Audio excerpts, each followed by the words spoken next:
Here we go. Hello. Is everybody in the call okay with volume and everything like that? We've got a few people, CTV and CP24 here. I'm just going to give them time. They're still connecting to their audio, but welcome everybody. And to those of you watching at home, hello. Or as Karen Boite would say, hello. Okay. Just going to wait for just a second there for CTV to get in. And the chat is open, so if you have any sort of technical issues or problems, just let us know and type in the chat. And Bruce, our wonderful tech guy, and also my husband, will help you out. Okay.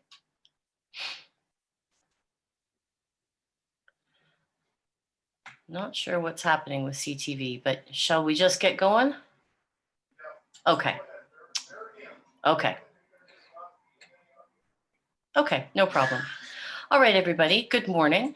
And thank you for being here today for our first ever virtual press conference. This is new. My name is Laura Kirby-McIntosh, and I'm the president of the Ontario Autism Coalition. As you all know, Doug Ford and Lisa MacLeod destroyed autism funding in this province when they introduced a childhood budget subsidy system that gave flat rate checks to families based solely on their child's age. Those checks came nowhere close to providing the funds needed to pay for intensive therapy programs. The childhood budget plan was ill-conceived, unfair, and wasteful, and our community protested at Queen's Park and all across the province for months to express our outrage. In response, the government brought in a new minister and appointed an advisory panel. I served as a member of that panel, and together we volunteered hundreds of hours last summer designing a new needs-based program for Ontario. It was hard work. The pressure was enormous. There was a huge sense of urgency, but we pushed through, in part because we were constantly reassured by ministry staff and by Minister Smith himself that the program we were building would be launched by April of 2020. That turned out to be a lie.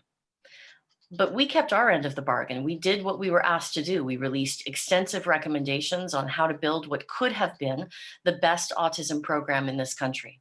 I'm still proud to have my name on that report, but it's now been almost exactly a year since its release, and the new program is nowhere in sight.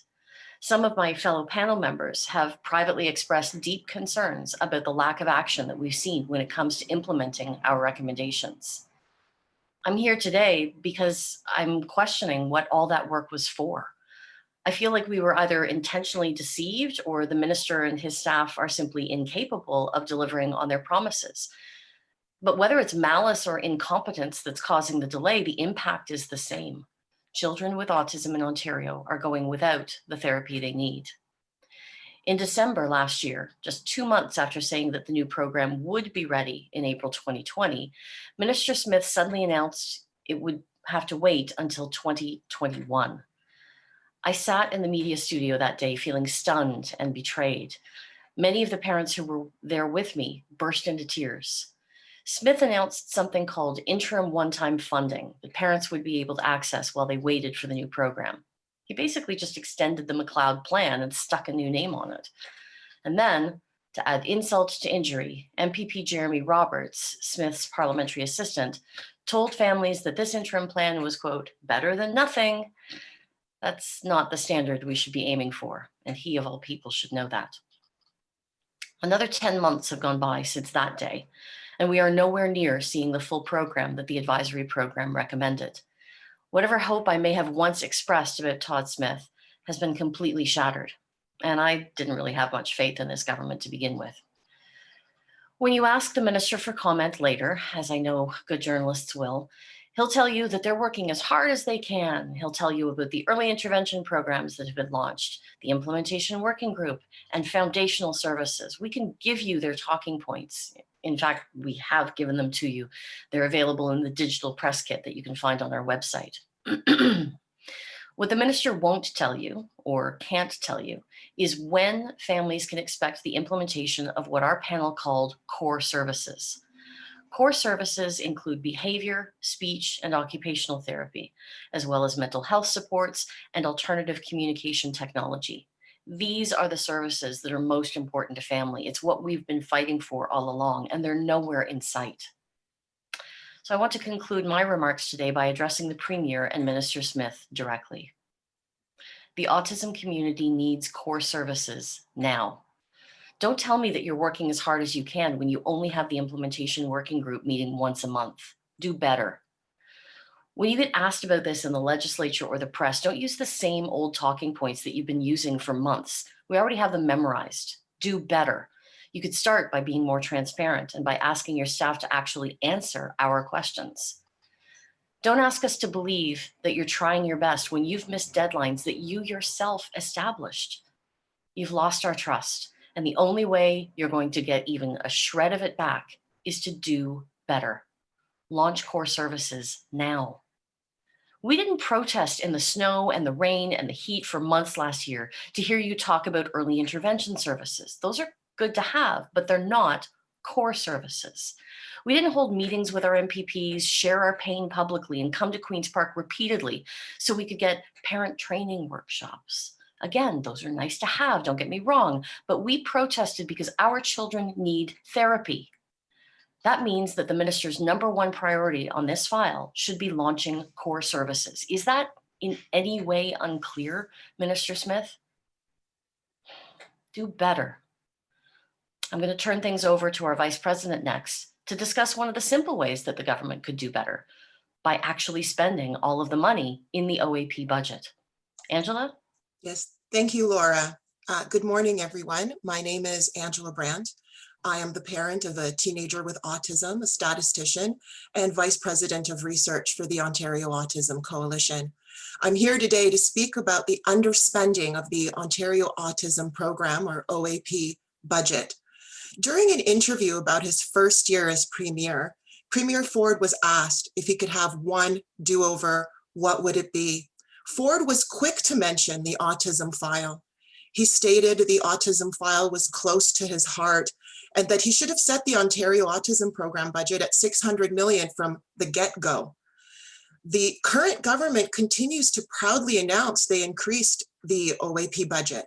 Well, let's examine the $600 million budget. The total autism services spending in 2019 to 2020 was actually budgeted at $608 million. In July of this year, the Financial Accountability Office of Ontario released a report analyzing the spending of the OAP. The report elucidated that of the total budget, the province recorded spending $271 million for legacy families, $270 million for childhood budgets and interim one-time funding, and $67 million for other services. Unfortunately, the $270 million the province recorded in spending for childhood budgets and interim one-time funding included an accrued expense of $174 million. An accrued expense is an accounting term that refers to an expense that is recognized on the books before it has been paid. This expense needs to have been incurred, but there's absolutely no documentation or evidence that any services were or will be provided to families using these funds. As a matter of fact, it is unclear whether the money can be spent at all, as confirmation from the Auditor General of Ontario is required. We have sent a query, but have yet to hear back from the Auditor General about these funds. Earlier this year, I presented at pre-budget consultations to members of the Provincial Standing Committee on Finance and Economic Affairs and urged them to review the 2019-20 OAP budget. I calculated an underspend of approximately $200 million, but my appeal fell on deaf ears. About 1/3 of the OAP budget, which should have been spent on providing children with autism access to life-changing therapy, wasn't spent at all. This government made the active choice to not spend the full budget on our children. As Laura mentioned, it has been 1 year since the release of the Autism Advisory Panel report, but it's been 2 years since wait lists to access needs-based therapy have been frozen. Not only did the FAO report highlight extreme underspending, the report also confirmed the PC government froze the waitlist in late 2018, despite former Minister Lisa McLeod's continuous denials. While Lisa McLeod bemoaned the fact that thousands of children were languishing on the OAP waitlist, she was secretly freezing it.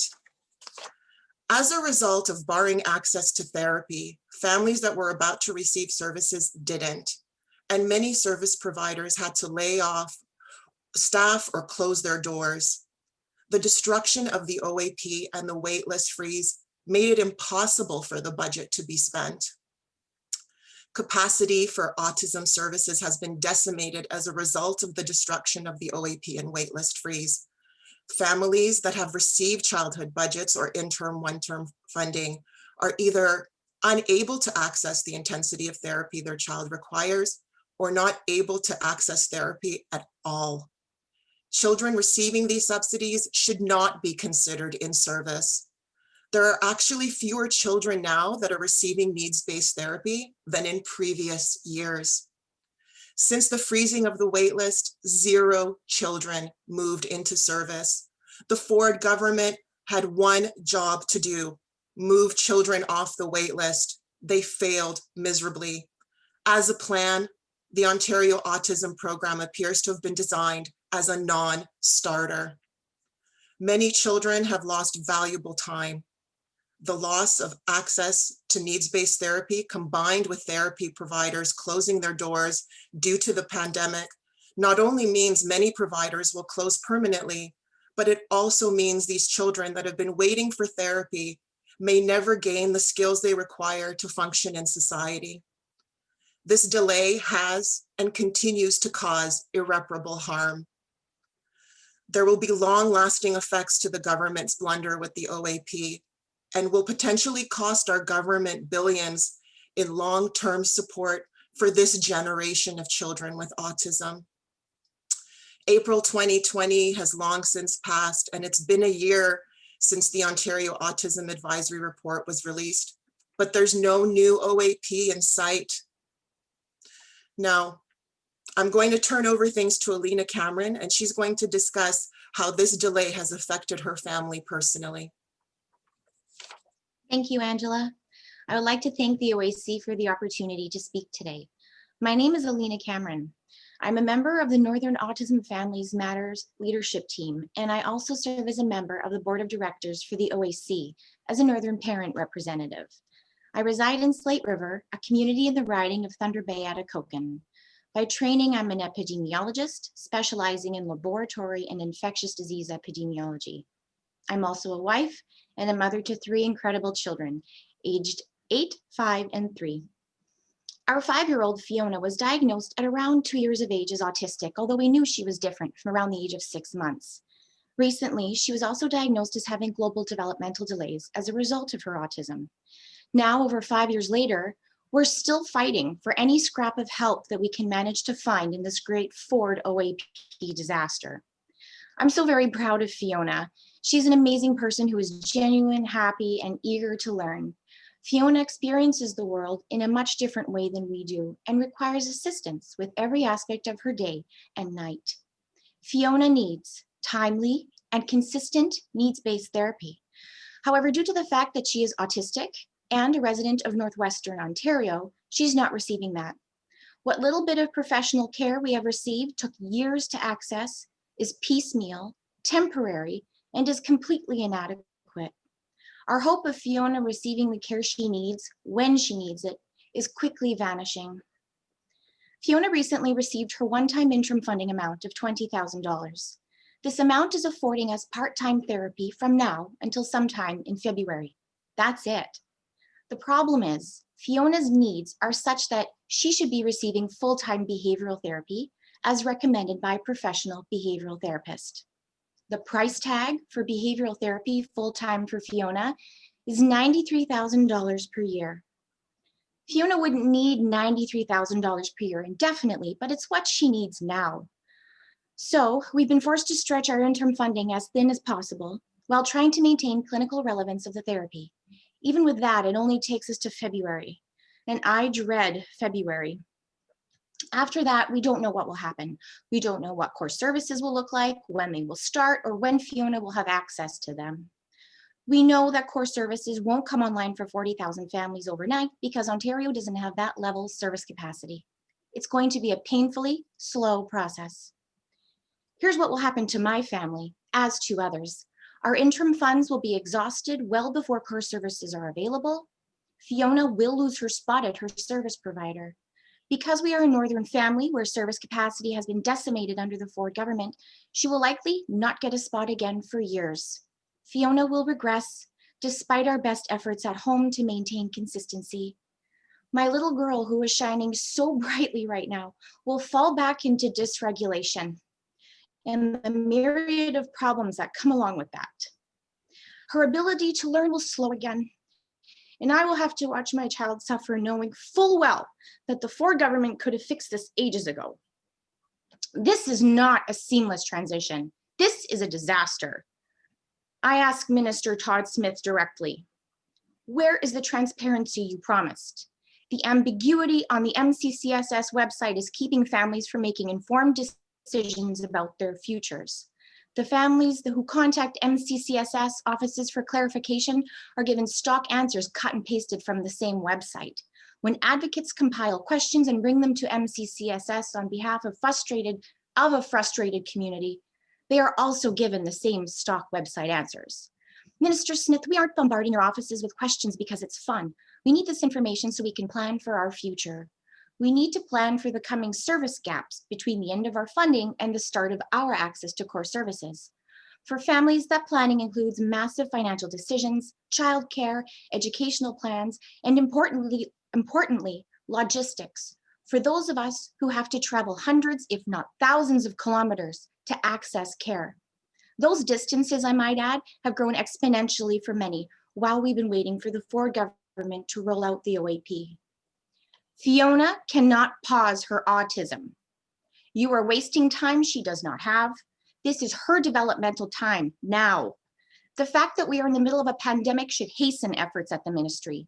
This emergency places more families that were already in crisis prior to COVID at greater risk by exposing them to more barriers or keeping them locked into barriers that continue to expand, like the distances between families and providers. Providers cannot wait either. How many people should they train and hire in anticipation of core services? These are expensive and lengthy undertakings that should have started months ago, but they've been held back by the lack of direction from MCCSS.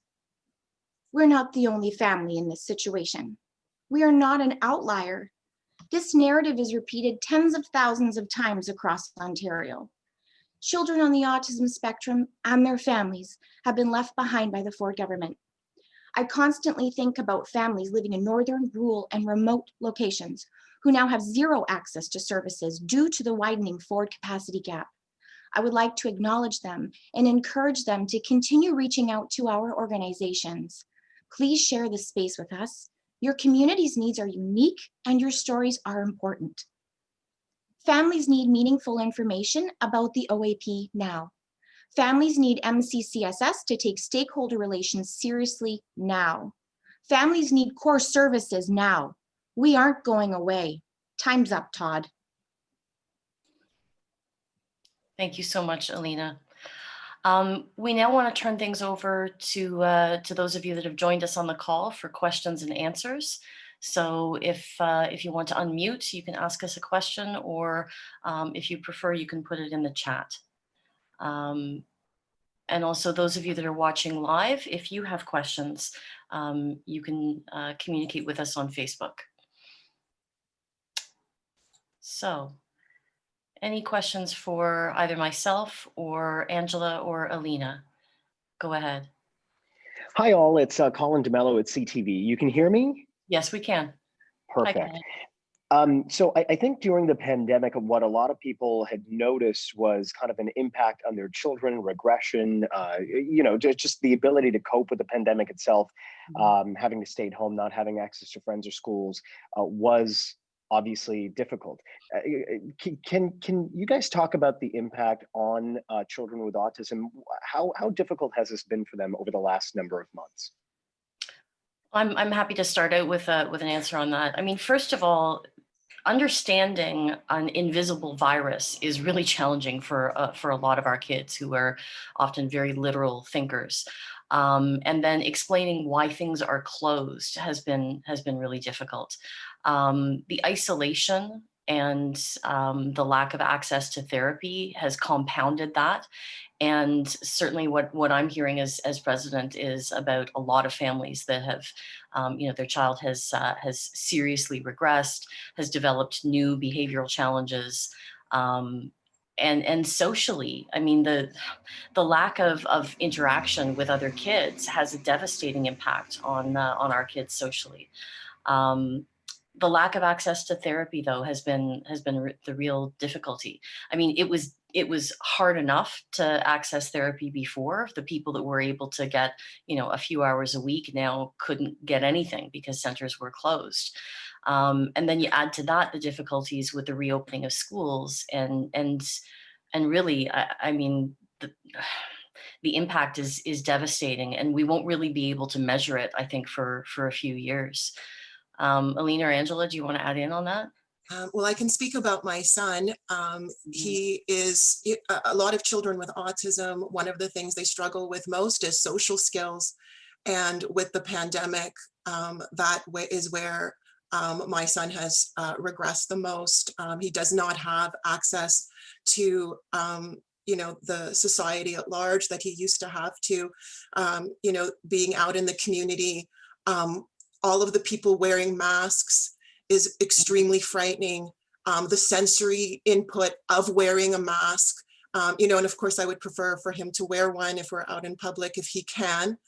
And, it's very difficult for him. And as Laura mentioned, the concept of an invisible virus, he doesn't understand. And it's extremely frightening to him when he sees the masks and he says to me, I don't want it to go in my mouth and nose, because that's how we explained it. And he thinks of it as some sort of physical entity that's going to enter his face. And it's been an extremely frightening time.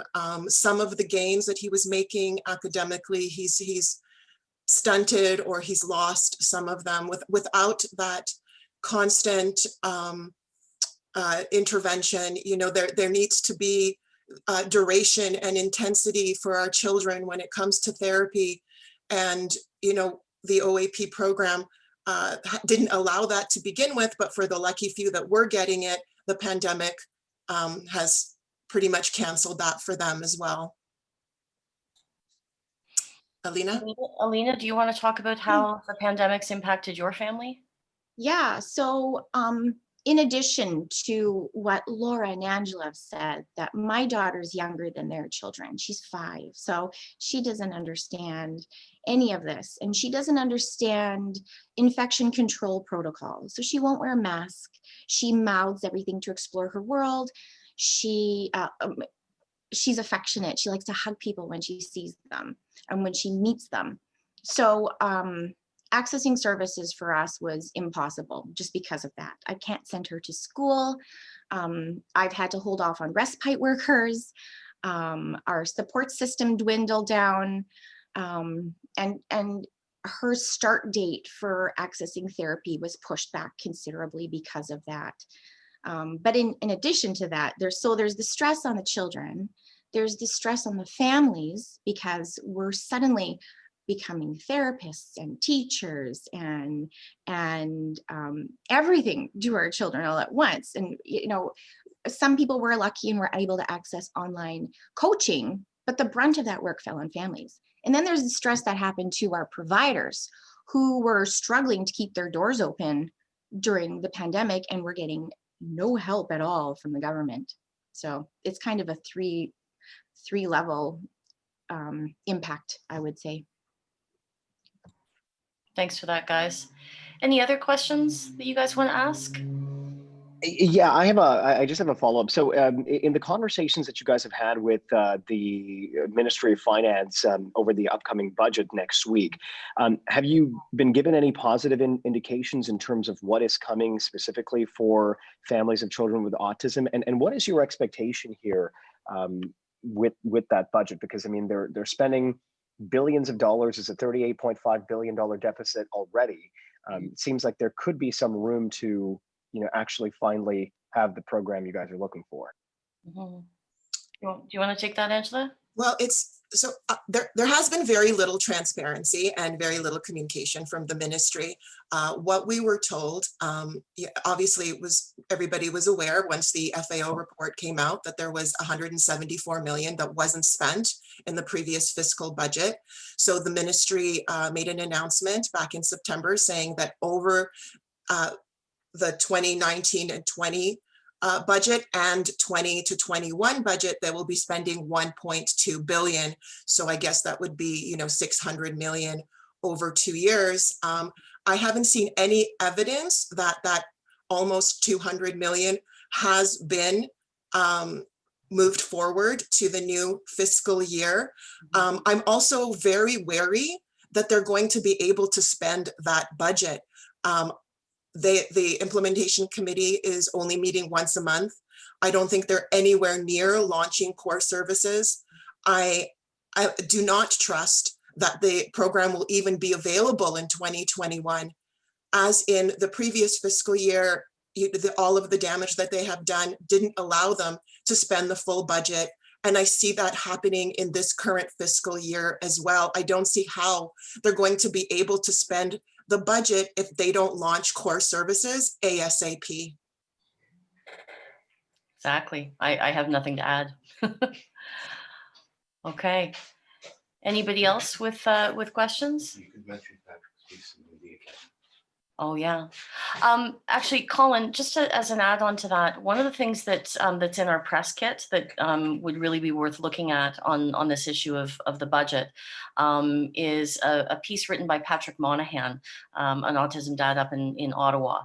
And he outlines in a lot of detail why it will be so difficult for the government to actually spend the money that it's budgeted. So, again, and this, we've been in this spot a bunch of times before. We're not here to ask for more money for autism. We're literally here saying, could you please just spend the money that you promised? And could you actually follow through on delivering core services the way that you promised? And do the one job that you were supposed to do, move children off the wait list. It's been 2 years and 0 children have moved off the wait list. Yeah. That's reprehensible. Mm-hmm. That's 2 years of developmental growth that children have lost because they aren't getting the help they need. And This is a time-sensitive issue, right? And many children who were at the top of the wait list had already waited 2 to 3 years for their turn. And now there's an additional 2 years tacked on to that. There are families that have waited up to 6 years. Yep. And I mean, a year in the life of an autistic child in terms of development is huge in terms of the skills that can be acquired if they're receiving the therapy that they need. I want to ask our friends online and the other journalists that are in on the call if you have any other questions that you want to share with us. Just looking back and forth at different things.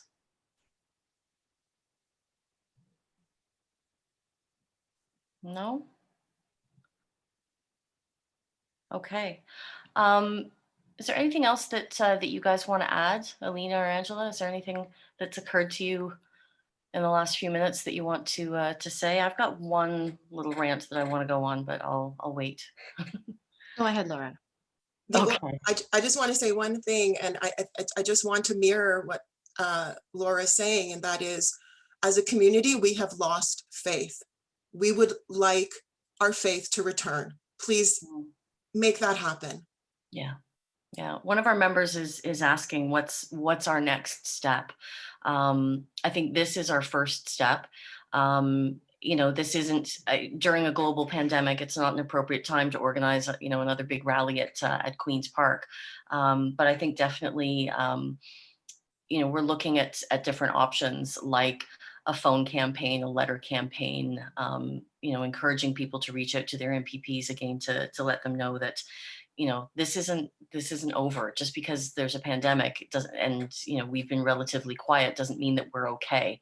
And what we're trying to do today is raise awareness about just how not okay we are. But I think we're going to have to look at different ways of bringing pressure to the government. I mean, here we are, we're having a virtual press conference. This is new. But the other thing that I kind of want to vent about a little bit. Oh yeah, Kristen's asking, what should the government be doing if core services are not close? They should be doing everything in their power to hurry that up. One easy thing is to get the implementation working group to meet as often as the advisory panel did. I mean, we were meeting weekly, sometimes twice a week. So they could certainly accelerate that. The other thing that occurs to me though is that, I mean, somebody smart once said to us that government moves really slow until it doesn't. And what that expression means is that, politicians and civil servants will give you all sorts of excuses about why these things take time and we have to be patient and we're working as fast as we can. And yet suddenly when the government's being slammed in the media repeatedly about something, or when you get close to an election, all of a sudden things move really quickly. When we were fighting the Liberal government back in 2016, when they brought in the age 5 cutoff, we hit really hard with protests and rallies outside MPP offices.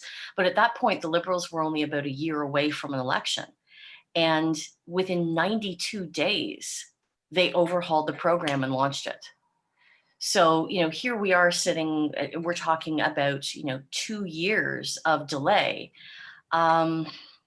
What's the difference? Well, the difference is, the media attention right now is all about the pandemic, and that's like as it should be. But also they're not close to an election. So my prediction is, we'll see things suddenly start to move very quickly then. But the frustration that I wanted to express is about how we're being treated as stakeholders by the media.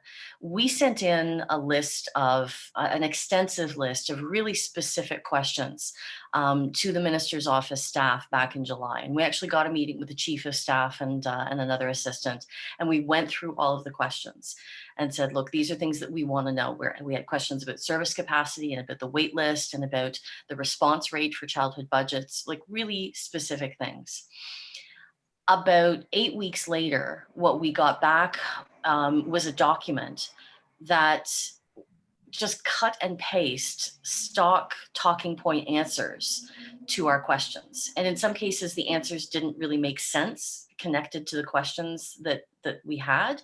So for the journalists watching this, if you look in the press kit, you'll see a document that we put together that has the questions that we asked, and then the talking points that they use to answer. Some of the talking points I'm sure you'll hear later today if you talk to the minister or anybody in his office, because they keep just recycling the same ones over and over again.